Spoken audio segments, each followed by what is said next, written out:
Shad Thyrion officer at 829 Stony Brook.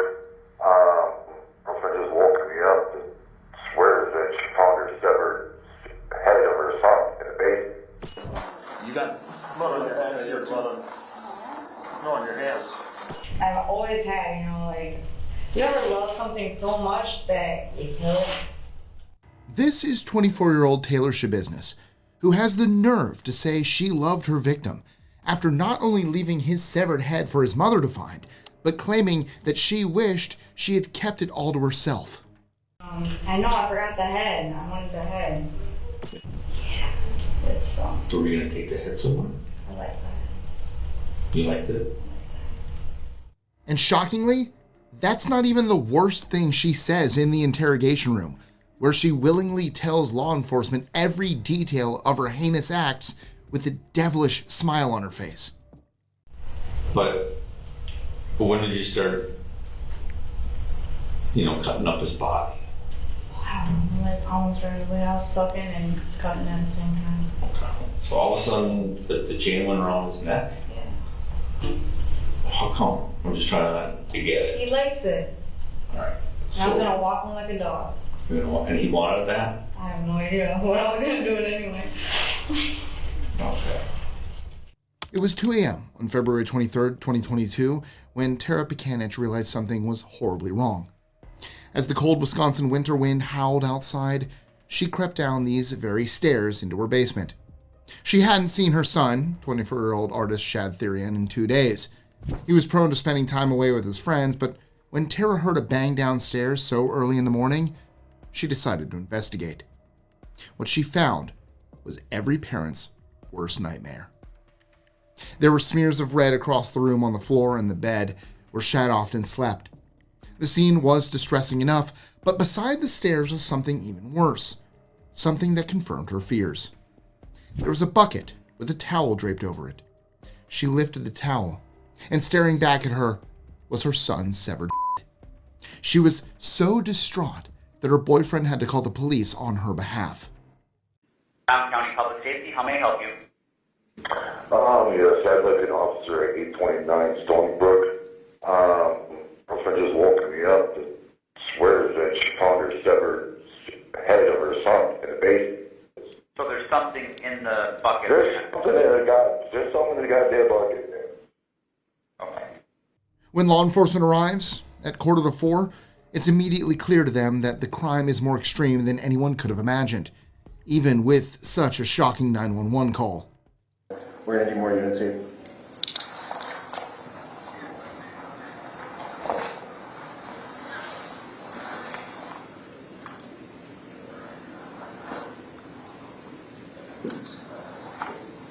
That's been gone.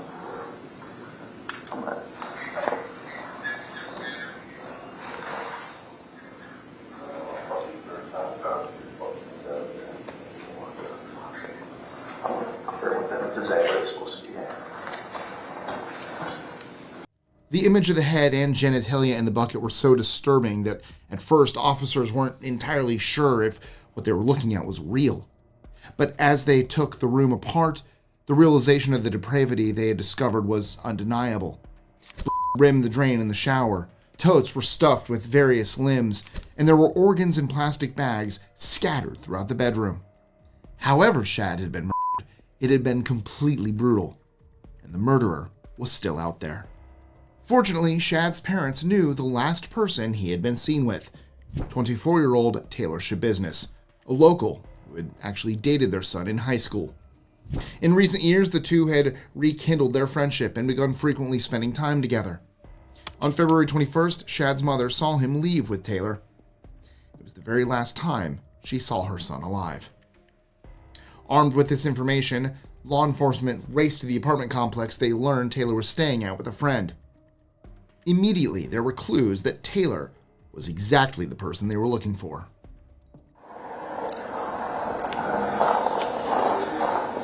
Nothing. Hey. Is this blood? Does this look like blood to you? Or am I just tripping? Bloody footprint? You see this right here? Could possibly be blood.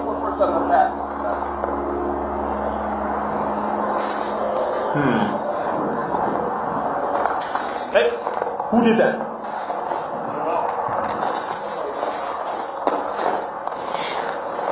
Hi, Taylor. How's it going? Officer Russell with the Green Bay Police Department. Just make sure you ain't got nothing on you here. With Taylor. Contact with Taylor. Taylor, you have a warrant for your, arrest. Just put your hands behind your back, quick. Anybody else in your apartment? You got blood on your hands here, too. No, on your hands. Okay, yeah, we're gonna have to. What apartment is it? What apartment are you in? Do we have Adam 3 come up? He got somebody to get up here. On the double. Which apartment? One is what they came back to.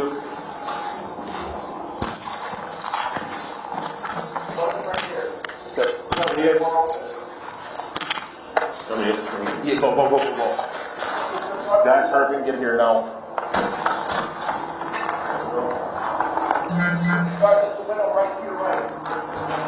Watch this window right here. Gun.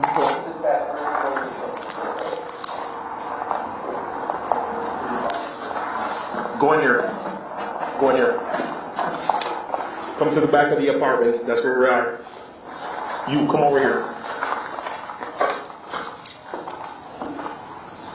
2 more will be fine. If 84 is here. Hands up! You have contact with the mail. Hands up! Walk out towards me. Have a seat. All the traffic. Out towards me. Get out of the ground. Who else is in the apartment? Be straight up. Tomes? Who else? Just Tomes? Is he armed? Nobody's armed? Nobody's armed. You sure? I'm sure. This uncomfortable smile is something that, unfortunately, detectives will have to get used to.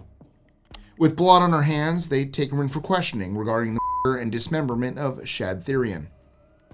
It's not often that suspects admit to their crimes. It's even less often that they display pure glee about the violent choices that they've made. Do you know Shad? And how do you know Shad? He's my ex. Your ex-boyfriend? Yeah. Well, they found a kind of disturbing stuff at the house there. Oh, really? Yeah. Yeah. A lot of blood. Basically Shad's head. Fucked up. Yeah, it's pretty fucked up. I know. Well, they found part of Shad at his house, his mom's house. Found his head. Where's the rest of his body? It's there. It's at his house. Is it in the house? It's at his house. Okay. Can you tell me what happened? It's a good question because I blacked out during that time. But, Okay.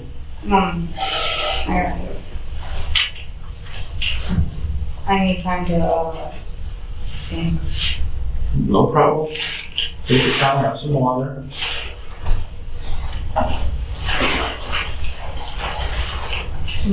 Do you think the body is still there? Let's see why not. Unless it's just up and move, which it could, you know. Where do you think mine would be? I was right there by the bed. Lying back, you think? Yeah, I was cuddling it by the bed. You were what? I was cuddling it by the bed. You were cuddling the body with it? Oh, okay. Oftentimes, suspects will give false information regarding their crimes in order to feel in control and to relish in the shock of the detectives. In this case, if that's at all Taylor's plan, it's failing miserably. The detectives maintain a completely relaxed demeanor, like they're talking about the weather instead of the most heinous crime they'd seen in their careers. Throughout the interrogation, you'll notice that Taylor claims she blacked out. This is very common in interrogations, as it gives the suspects time to mold their stories in ways they'd like and gives them an excuse not to answer questions they want to avoid. With what Taylor is willing to disclose, though, it makes you wonder what she's shy about expressing. She goes on to claim that she and Shad did substances together for a period of 2 days, bouncing from house to house and spending some time in the basement. On the 23rd, they return to the home, where Taylor claims they began to experiment with a dog collar. So when he put the chain around his neck, he thought that you guys were going to have kinky sex, right? You think that's what Chad was thinking, maybe? Yeah. What were you thinking? I was gonna do the same thing. You know, I was going in, and I did. And I went in. But then he was like, choke me. But he didn't really say it, so I'm like, he put it on his neck. I already know I'm gonna choke him. And I did. Was the chain ever around your neck? I put it around my neck. Do you have any marks or anything? You didn't get the chance to strangle me. Yeah, just you didn't get a chance to strangle you? No. Was that he was going to though? Or was that part of the? Yeah, I thought that was the thing, and then like I don't know, I just went a little crazy. Yeah, it was. And then I don't know. And then I just didn't stop. I don't know why. I didn't stop. You guys done something like this in the past? Not like that. Do you use manual strangulation during sex at all? Is Shad like that? A manual strangulation? Yes. He likes strangulation? I don't know. You know what I'm Yes, talking about? he does. Yeah. Yeah, he does. And you do too, or just him? Both of us. You started choking him, and when you were choking him, what did he do? What were you guys doing, I guess? Try to explain it as best as you can. He was coughing up the blood right, and I was just waiting for him to die, and then like I was looking at his purple face. Taylor's claim that she was waiting for Shad to die shows just how intentional this murder was. Her transparency is shocking for detectives, but they know what's coming. It's not uncommon for people who are so forthright to later try and use an insanity plea. However, for an insanity plea to stick, defendants must prove that they were not aware they were doing something wrong or committing a crime due to their mental incapacity. Taylor is about to completely erase her chances at an insanity plea without even realizing it. Did you realize that by continuing that may kill him? Like, yeah, because I felt bad because I'm like, damn, he's gonna be losing after this. I'm like, might as well just kill it. Okay. So you realize that by continuing that you may actually kill him. He was, I swear to God, he was telling me just do it. So I'm like, wow. And I did it. Okay. Like, I swear to God, I'm like, fuck. I'm like, I accidentally fucked up, and then I'm like, fuck. I'm like, ah. And then, yeah, that's exactly what happened. Taylor murdering Shad so callously is horrific enough, but what she did with his body after is what made this crime so widely known. So then after you realized he was no longer, he was dead, his face was purple, he said his blood's going out of his mouth, what'd you do? Clean him up a little bit. Sure. And then, I just played with him like that. You said play with him, what do you mean? Play with his dick. Sure. Yeah. Like I put him up over the bed, and then sucked with it. Okay. And you had him on the bed? What kind of bed? Was it an actual bed or just a mattress or what?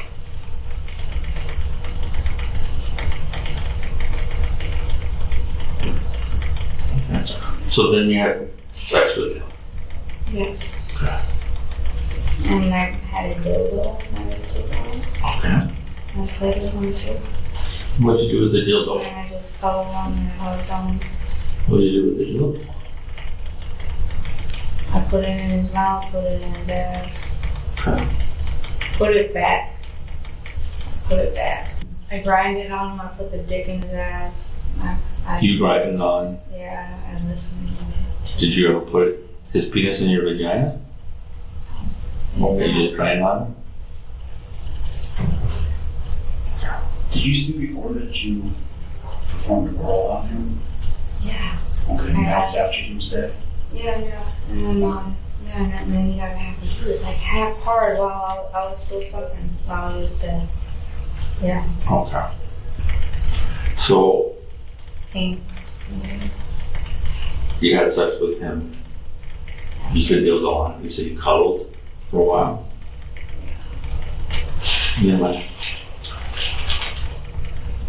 Yeah. You cuddled him. Where were you? On the bed with him? Yeah. Okay. So you cuddled his body. And then what did you decide to do? I didn't know what to do because like he was gonna be like fuck it, I didn't know. You know what I mean? Because like I don't know. You liked it? I liked it. I'm like fuck. Like it was like I didn't know what to do because like I liked it though. Well, you knew that you didn't want to call the police or ambulance or anything, so. Actually, I thought about it. And then I was getting angry at myself. Very angry at myself because I didn't have a proper tool. Yeah. Sucks not having that. And where did you dismember this? In the basement, right? Because I was looking for Donna and yeah. You do anything particular with the head or the body? What did you do with the blood? What happened to all the blood? It's still in there, still in the tote. I mean, with the pill. The pill?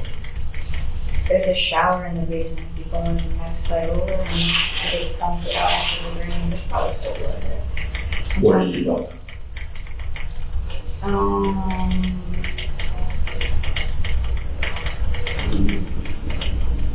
The bucket? Yeah. I drained his head. Alright, here we go. Well, like, after I covered his blood, I put it in the bucket, but then there's still blood in this bucket because it's coming out of the head. Should have took the brains out, but I didn't do that. And then So you cleaned his head in the shower and then dumped the bucket? I should have cleaned his head in the shower. I should have just polished it up, but yeah. Okay. I like that. And what did you use to stomach that? About heading? The knives. The knives. Yeah. What are they? Well, you said one was a butter knife. What kind of knives were they then? Big knives or knives? Butcher knives? They were the kitchen knives. Butcher block? There was two like little knives there. And then they were like probably 4 inches. And then the other ones, they were probably like 6. Officers were able to find the knives that Taylor used to decapitate Shad and confirm that they were taken from his own mother's kitchen. It's not this violent act that Taylor regretted, however. It was leaving the head behind after cleaning it off. Damn, the head. I can't believe I left the head alone. Where'd you do the body? The body's there. Yeah, it's So were you going to take the head somewhere? I like that. You liked it? That being said, there was something that Taylor managed to bring with her. If you recall, in the earlier body cam footage, law enforcement did a quick sweep with their flashlight over Taylor's van. Inside, there was a crock pot. Inside that crock pot were pieces of Shad's body. Did you bring anything with you? Yeah, it's in the van. What? It's in the van. It's what is it? I don't know, a foot maybe. The what? I think it's a foot. A foot in the van? A leg maybe. I don't know. I'm like, I'm gonna bring it all, and then I'm like, man, this is messy. So then I just left it. I got lazy. Okay. I got lazy, and that's what I did. So I'm like, Okay. So there's going to be maybe a foot or a leg in the van. And then, yeah. what did you do with the head? I forgot that was in the van, so yeah. What did you do with the head? The head, I put it in that bucket, that black bucket. Black bucket? With the blanket on top. Okay. Actually, And then where'd you leave it? Leave the head? The head's still in the bucket. It's right by the stairs. By the stairs? To this day, Taylor's actions confuse not only legal officials, but psychiatrists. Taylor had a history of undiagnosed mental health issues and substance use, but had never been in legal trouble for anything violent until 2022. At trial, psychiatrist Diane Leighton stated, "Based on my experience and training, that's a psychotic person right there. And that's what's causing this really weird, bizarre, and I'm telling you, to me, it's off the scale. 32 years, I've seen a lot of psychotic people, bipolar, psychotic, manic, and I just haven't seen very many like this. Very exceptional. Very exceptional." Exceptional is one word for it. Though Taylor never displayed any outright violence prior to her attack on Shad, there were many concerning signs, including an alleged obsession that she had with serial killer Jeffrey Dahmer, going so far as to post photos of herself with photos of him. That leaves investigators with a sickening question. What drove Taylor to do this? I didn't mean for all this to happen, and I'm like, I fucked up, I know I fucked up. I'm like, shit. Yeah, I'm sorry. That's what happened. Well, it's feelings, got a mom and a sister and a dad and family, and more and more of being sorry, You killed them. You gotta tell the sister sorry. Didn't mean for that to happen. You didn't mean to kill them? I But you didn't try to help them? No, I didn't. No. It works both ways. Like, I have no idea. Like, You was you gonna gotta die. be put into change. Right, you was gonna die, so. I mean, I didn't, but at the same time, I woke up like, fuck, that's bad. I didn't know what to do, because, like, he was gonna be like, fuck, I didn't know. You know what I mean? Because, like, I don't know. But you liked it? I liked it. I'm like, fuck. Like, it was, like, I didn't know what to do, but, like, I like it, though. You ever love something so much that you kill it? Like, it happens to me. That's the feeling that I have. I love something so much that I kill it. Like, I love it so much, and then I kill it. That's what happens to me. 3 years later, that remains the only explanation Taylor has given for her horrific actions against a young, artistic man with his whole life ahead of him. At trial, her violent actions were on full display in a completely different way. For no apparent reason, Taylor attacked her attorney in the middle of a hearing on February 14th, 2023.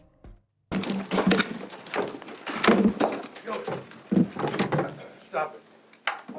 Stop it.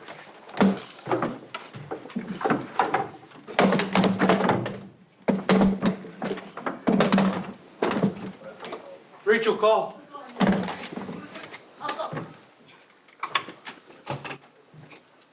Is they bringing 7 in? Her attorney promptly stepped down as her representative, but that wasn't the last spectacle of the trial. Taylor spent the majority of the time in front of the judge laughing, making faces at the cameras, and smiling at inappropriate moments.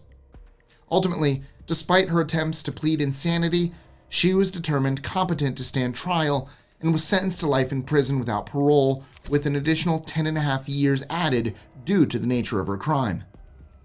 As of 2025, it appears she's still causing as much chaos as she can. On July 24th, 2024, Taylor lunged at a nurse, then at a sergeant while she was getting a stapler removed from her arm. She reportedly struck the sergeant with a metal tray, resulting in them having to go to the hospital. Reportedly, she was giggling throughout the entire ordeal. Taylor was charged with 1 count of battery for this incident and was due to go to trial in February of 2025.